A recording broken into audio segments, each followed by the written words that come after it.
I decided to make a video on things you should do before going to go look at a car in person.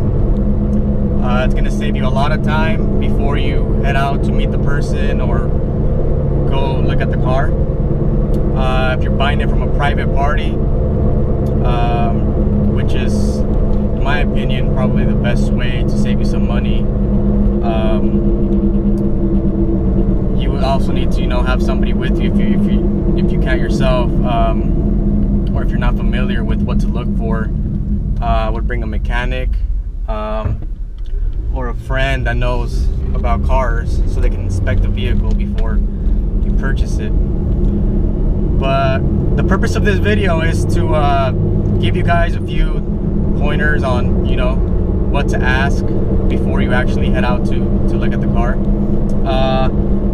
One of them being, you call the seller. You want to make sure you call them before you actually make the trip. If you want to text them, that's fine, but make sure you give them a call before you head out, just to make sure that they're going to be available, so they don't back out on you, or they're not home, or any of those things.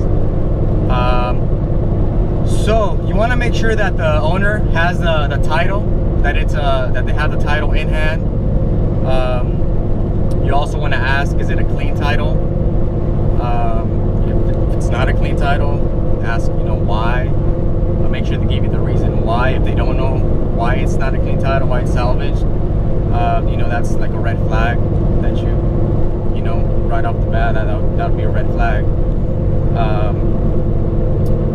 Ask them how long they've owned the car for. So if they had it for years, you can also ask,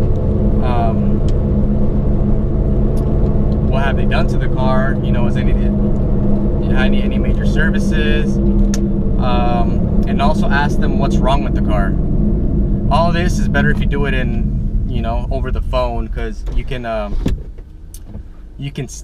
tell by the way they answer the question if they're a little nervous, or if they're not so sure. That's going to give you an idea, a feel for the car and what condition it's in. If they're trying just to scam you and sell you a a lemon car. So those, ask them if they have the title in hand, is it a clean title? Any problems with the car? Any major issues? Have they done any major services to the car? Any like replace the transmission, engine rebuild, things of that nature. If they haven't, it also depends on the make, the year of the car, the mileage. That's all gonna play a major factor. These are just basic things that you would want to ask before you actually make your way out. You don't want to go look at a car and then coming to find out, you spend all this time driving, you wasted your gas. Most likely you have somebody else with you, to drive you to the car, and then coming to find out he doesn't have the title in hand. It's somebody else's car. You want to avoid that. Another thing that you want to ask for is, is it original paint? On the paint job, is it original? Any accidents, collisions, things like that. They should know before you head out. If all those, clear out and it's pretty much, they're saying it's good, you can most likely, go check it out. Another way you can tell before you head out to look at the car is by the ad. You can dissect it by looking at the ad. The seller, by looking at the ad, you can tell if it's going to be a good vehicle. Now that's not always the case. If you have an ad that's very detailed, you have like a whole essay pretty much on describing the vehicle, on the history of it, a whole bunch of pictures. If you have multiple pictures of the vehicle, that's most likely going to be a a good vehicle that you can get all your facts from the ad. Now there are some ads that barely have any description. They have like 1 or 2 sentences listing the year, make, model, and that's pretty much it.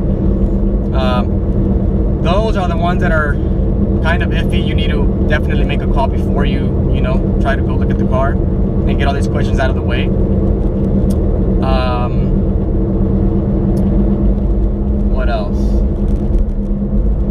Also, definitely try to look at the car in daylight, when the sun is out, broad daylight. Wherever you guys are going to meet, if you're going to meet at his house,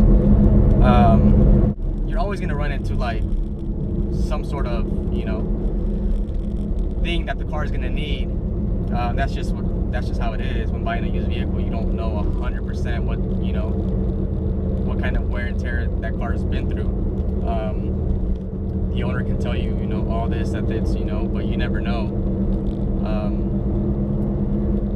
You just want to avoid the major issues like the engine, transmission, things that are going to go out and they're a lot of money. That's engine or transmission, you're looking at in the thousands to replace or even repair.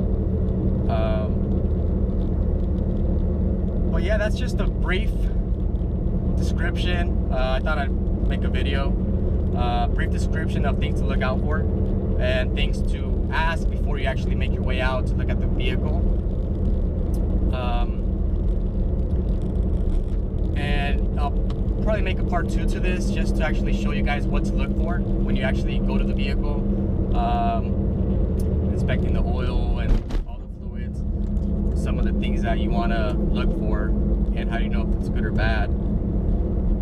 But definitely you want to make sure that the owner, especially if you're ready to buy, if you're going to buy that day, you don't want to waste anybody's time. If you have somebody driving you, make sure they have the title in hand, clean title, or that you're aware of the status of the title. If it's if you're okay with buying a salvage title, make sure they have that in hand, the title in hand. Also make sure that they are the owners of the vehicle and that all owners are present, or that they have signed the vehicle, the title, because you also might have cars that are under multiple names, 1 or 2 names. So there are multiple owners on the title. You want to make sure that either, if it says the owners that are so and so, Jane Doe and John Doe, you need to make sure that both their signatures are on the title. If it says Jane Doe or John Doe, if it has "or" on it, then you only need one person's signature. But if it has an "and," you need both, because that means that they're both owners of the vehicle, and you would need both signatures in order to release that car into your name. Also make sure that when you purchase a vehicle and the transaction's all said and done,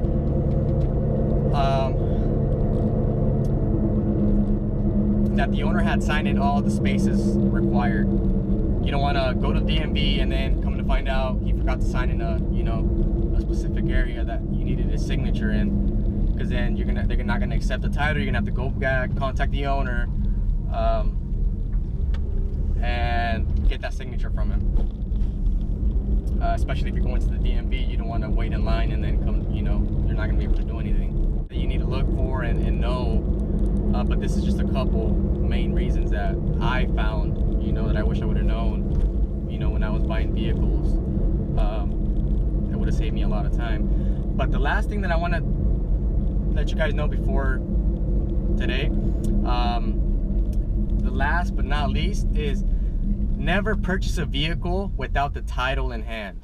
Never, ever, ever, unless you want to go through, it's a whole process. But from my experience, I would never buy a vehicle without the title in hand, without the registered owner's name, title in hand.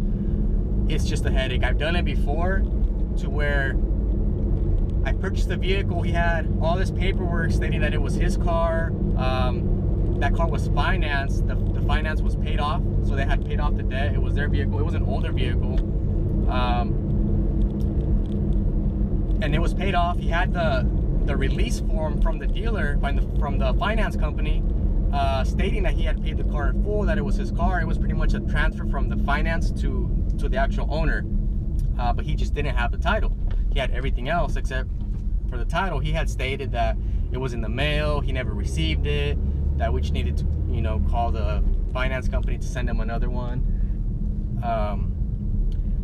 So at the time, I went ahead, because he had all this paperwork, the release form from the finance company, the transfer into his name, and then he pretty much just transferred it into my name.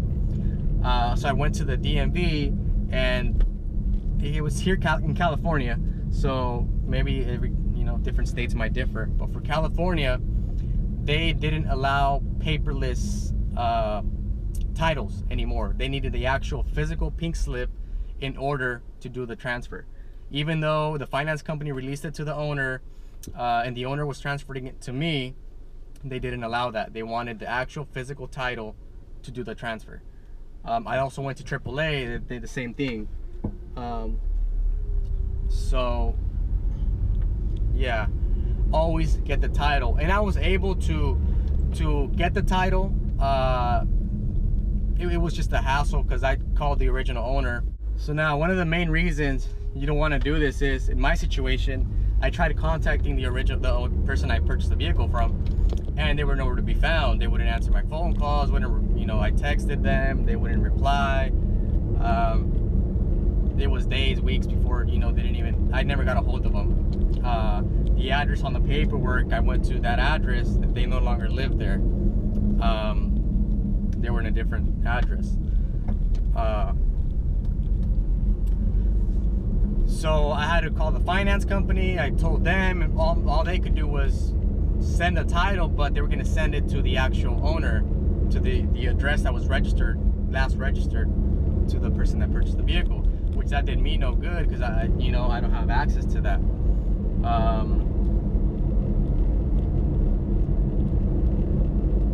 So then I had to call the finance company. They, you know, did a release on the vehicle again. And I believe there's like a period that you have to wait for. It was just a hassle. It was a hassle. It was a very long process. It took me months before I can figure this thing out. And yeah, but the point is, don't purchase a vehicle without the title. It'll save you a bunch of headaches.